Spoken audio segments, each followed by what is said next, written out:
Okay, the objective of today's video is to just give my first impressions of China when I first arrived from January to March 2013.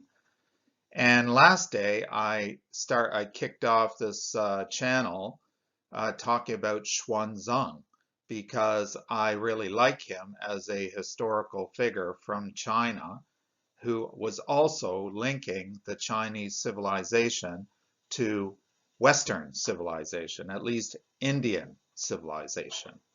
So Xuanzang was a Buddhist monk. Buddhism had already traveled along the Silk Road to India, but various debates occurred between different monks because they didn't have all the information, all the scriptures they needed about Buddhism.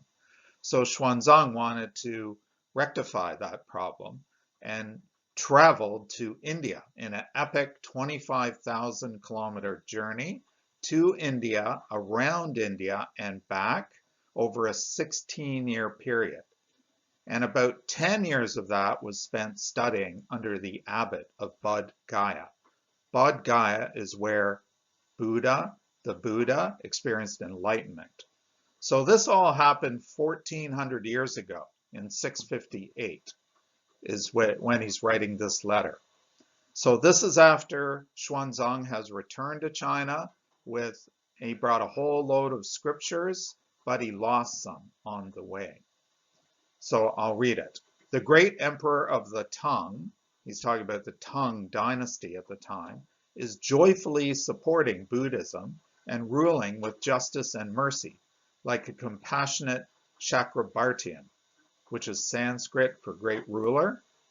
A great while has elapsed since we were parted, which has only increased my admiration for you.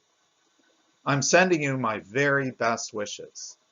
Of the works that we brought from India, I've already translated 30, and 2 more will be finished by the end of the year. And there's one more thing.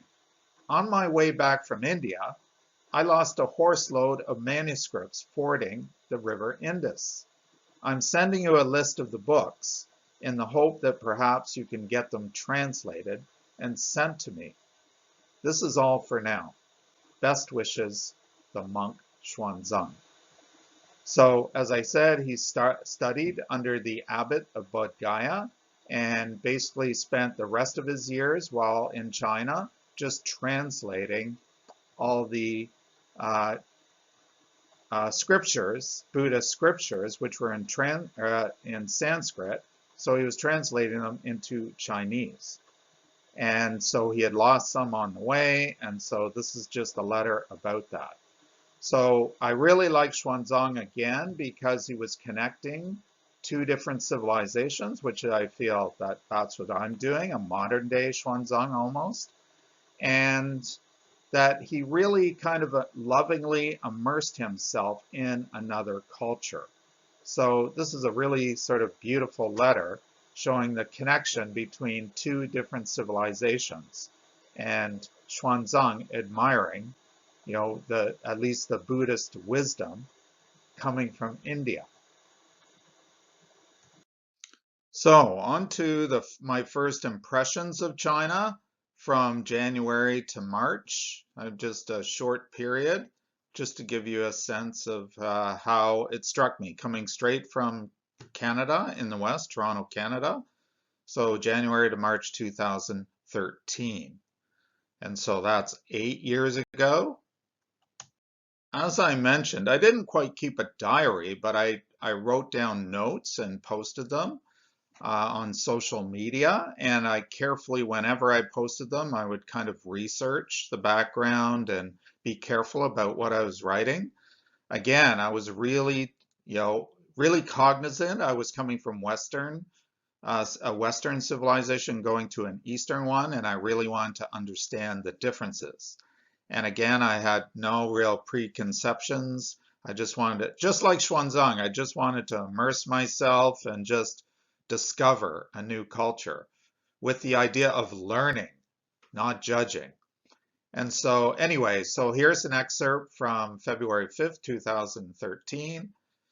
After 1 month, although China has been by far the most different country I've ever visited, given the almost complete lack of English, the impossibility of making sense of Chinese characters, and the self-imposed historical isolation of the culture, the people at the university have been some of the most genuine, kind, and caring people I've ever met.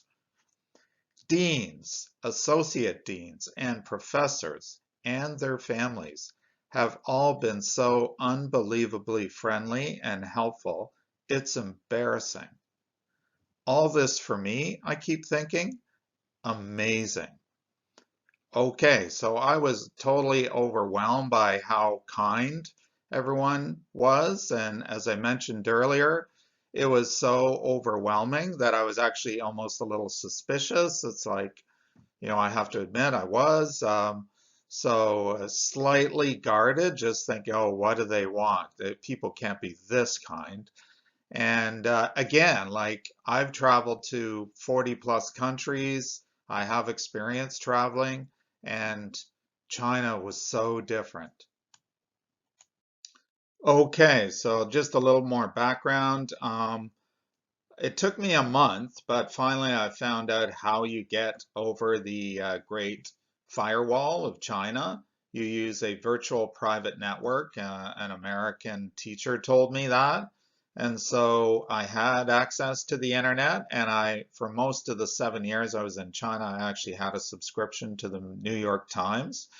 But this article is from the Washington Post, and it came out in that period between January and March 2013. So this was something I commented on, I read and I reflected on and so on. So I want to get into that here. So this is just a color-coded map showing the results of a survey that was done of World Economic Forum CEOs in the tourism industry. So this is all about tourism. And they have a model for identifying which countries are kind of better positioned for tourism than others. And one of the issues is like, how welcome are foreign visitors to your country? So this was asked of CEOs. It was not a public opinion poll. It was asked of CEOs, sort of airlines, anyone involved in the tourism industry. So this would be for China is what I'm focusing on here. So these would be hotel owners, maybe CEOs of airlines. And so they gave feedback. And so you can see they think China is at the least welcoming level as a country. And so the red being the least, bright red being the least welcoming, bright blue being the most welcoming, me being from Canada, totally at the other end of the spectrum. And so I found this really interesting. And so actually China was ranked as 129th out of 140 in terms of how welcoming they were. So basically they're very unwelcoming, almost the worst. And so this was really interesting, and I think it's really a comment on government policy and so on about foreign visitors, as I'll get into later. So this was just my comment at the time after reading this article in the Washington Post. Perhaps this helps to explain China's complicated relationship with foreigners. So in brackets, CEOs rate China as less welcoming to foreign visitors, almost in the group of least welcoming countries. Its policies regularly remind me that I am a foreigner every time I try to wire money to Canada, since the only way to bypass the restrictions on foreign exchange is to have a Chinese friend do it on my behalf. Basically, there was limits of how much you could transfer your RMB that you get paid in, that I got paid in, into any other currency. So American dollars, Canadian dollars, I was translating them into Canadian dollars. And so there are big barriers. There's a limit to how much you could switch into Canadian dollars to transfer to my bank account in Canada. There was limits on every day. I think it was $500 a day. And so the only way to get around it, and the banks even suggested this, interestingly enough, so it wasn't like I was breaking any major laws or anything. They just said, get a Chinese friend because they don't have that barrier. So anyway, I'm not a foreigner in Canada, but I'm almost positive they never have to do that. So Chinese in Canada, I'm almost positive they never have to do the same thing in Canada, i.e. Canada does not, I'm sure, doesn't limit the amount of dollars that they can send back to China or RMB back to China. So CEOs rate Canada as more welcoming to foreign visitors. On the other hand, the Chinese themselves are far more welcoming than I think Canadians would be to them. For instance, more than once in a school cafeteria, remember I was working at a university, there was many cafeterias, an older man has given me a spoon after seeing me struggle to eat rice with chopsticks. Also, a saleswoman in the supermarket regularly pulls me aside and recommends that I try a new food and then gives it to me for half price. Now, none of these people know English, like they're just motioning and I'm learning, through body language what they're saying. And so, but I regularly would get this, like this man, helping me, seeing me struggle with trying to eat rice with chopsticks, getting me a spoon. And then this woman in the grocery store was constantly giving me half price food and recommending foods to me and so on. Recently, I also got a text from the shop where I bought my bike, inviting me to go on a bike ride last night. So this quote here is not, or this information that I'm getting from some kind of magazine.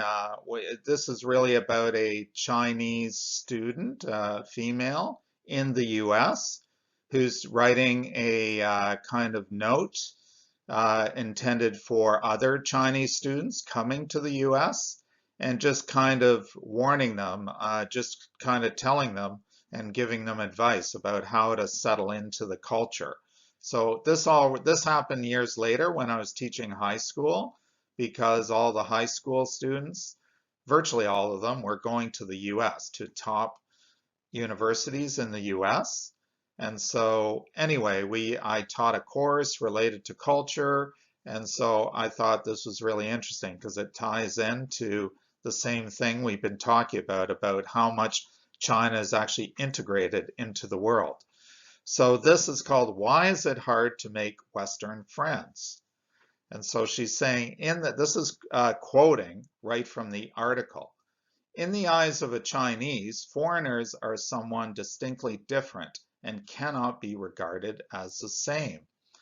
My friends, Western, were so unhappy that all the Chinese seemed to enjoy the party closely, but excluded them. So she basically hosted a party. She lived with a bunch of other Chinese girls, but she had some Western friends and had invited them to the party, American, I assume, and they had come to the party and they felt left out, apparently. This is what she's saying.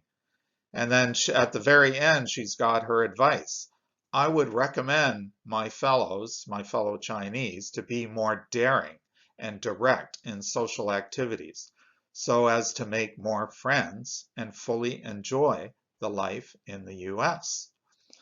So this is all about sort of China and its isolation in the world, and Chinese people and their isolation, apparent isolation in the world. And this was something I did feel from the beginning because of how I was greeted. It was like not many people had met foreigners before, and people would get excited. They would want their pictures taken with me and so on. And it happened everywhere. It was just crazy. And I was in a city of 8 million. So this just really struck me as bizarre. I come from Toronto, which is only, about 2 to 3 million, just a fraction of this giant city. It's the largest city I've ever lived in, Nanjing.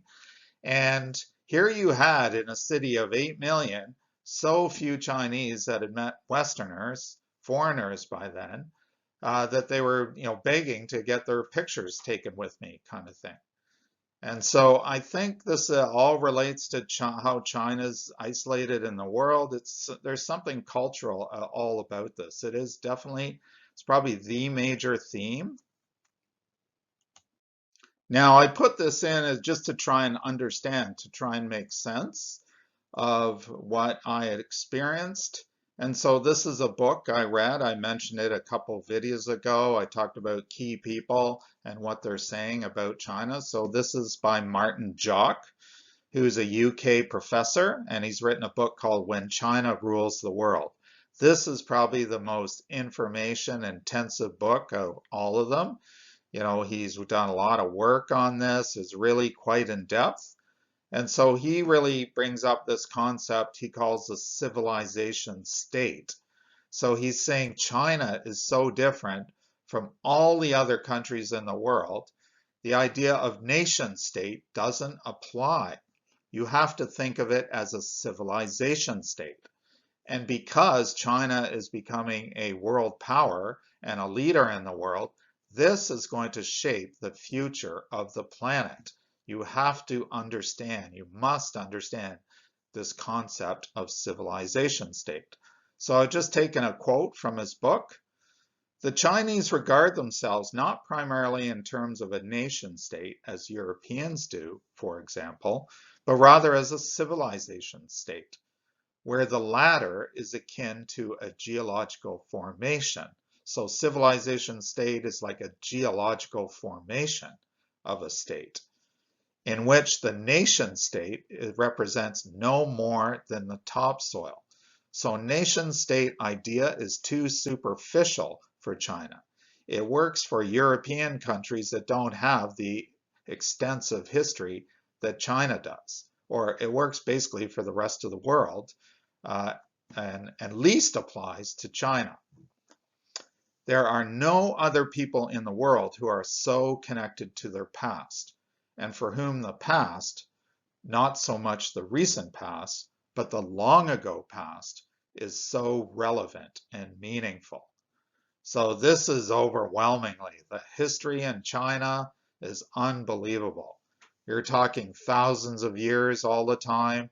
There's at least, there's a minimum 2,000 years of civilization. So China has been in the same region, a civilization. Yes, there have been battles and wars and conflicts, but it never broke apart. So it's kind of seen as this unbroken 2,000 years where you had the Chinese people ruling one part of the world, the present day China. So it's a huge amount of history. This changes everything. It makes culture so much more important to the state than probably any other state in the world. Certainly places like Canada, where I come from, is basically an immigrant culture that's taken over the country. We're all from somewhere else. My ancestors are from New Zealand, England, Scotland, Ireland, Germany. So I'm only like first generation Canadian. So going to China is a whole other ballgame. And I want to give you a taste of it, what that's like. After teaching, I taught in university again for 2 years. And then I taught in high school, top high school students for 5. So quite a bit of experience. And so after, I think the first year, I just started getting the idea to kind of communicate to the Chinese what it's like in the West. Because at the university, it wasn't for rich people. Most people had never been to the West. And so, for instance, in my classroom of 18 students, typically 18, 20 graduate students, masters, I'd have what, 1 or 2 that had been outside of China. So totally within China. And so I was always trying to give them a sense of what it's like in the outside world. So I would start any kind of presentation, any class, beginning of any course, asking the students, how far back, like who had a parent that was born outside of China? No one would put up their hand. Then I would say, okay, who had a grandparent that was born outside of China? No one put up their hand. Who had a great grandparent uh, from out of China? No one put up their hand. Who had a great great grandparent uh, from another country outside of China? No one put their hand. I've done that for 7 years. No one has ever put up their hand. We're talking generations and generations. Unbelievable. Give you an idea. Confucius, I've met a descendant of Confucius, a 76th generation descendant of Confucius. Can you imagine? That's 2,500 years. Unbelievable. So the attachment to the country of China is very deep. It reminds me the most, the best way I can relate it to a Westerner, if you've ever interacted with indigenous peoples. So it reminds me of what we call the First Nations in Canada, our native Indians. And so their attachment to the landscape. So they'll have stories maybe about that hill over there, that river, the forest. They have this long history. And that's what the Chinese remind me of. Only there's 1.4 billion of them and they've got their own country. That's the best way to kind of talk about it. They reminded me of indigenous people. They're very connected to their culture. It is deeply rooted. And I think this is what gives them such a sense when they go to the West. It's foreign in so many ways. There's nowhere near the depth of attachment to the land. Say if Chinese were to come to Canada and go to university, it's just alien to them. So I found they really want to meet Western students, like in high school, definitely everyone was open to doing that and wanted to. And I've noticed over the years, they do somewhat, but eventually over time, they seem to go back to Chinese people because I'm connected with a bunch of students through social media. And I noticed the pictures, initially there's maybe a mix of foreigners, other Americans or Canadians or whatever, depending on which university they're going to, that they're standing with, they're posing with. But over a year or two, suddenly it starts becoming all Chinese. So anyway, this is my best way to understand that, is that it's a civilization state. It's really in depth. And so I give you a story about the family, but the next slide I'll tell you a little bit more. So this is all to help you understand this idea of a civilization state and how connected the Chinese people are to their culture and history. It's not just theoretical and so on, it's kind of in practice. So anyway, the 1,000-plus-year-old Song dynasty was a high point in Chinese history, and several books were produced, and there's actually a cookbook from that era that has been reprinted, I believe in 2013 or 2018 actually for this one. So they're still publishing the same book over 1,000 years. There's also another book, believe it or not, 1,000 years ago in the Song Dynasty, there was a book with the title, How to Help Old People Live Better, Longer, and More Fulfilling Lives. Can you imagine? 1,000 years ago. And that is still in publication. That, I think, was last published in 2002 or something like that. So these things are alive. They're still living.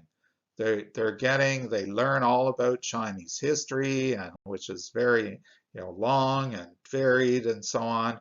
So they're deeply embedded in their own culture like no other on the planet. Okay, that's it for first impressions, probably first impressions one, since I have a lot more to talk about.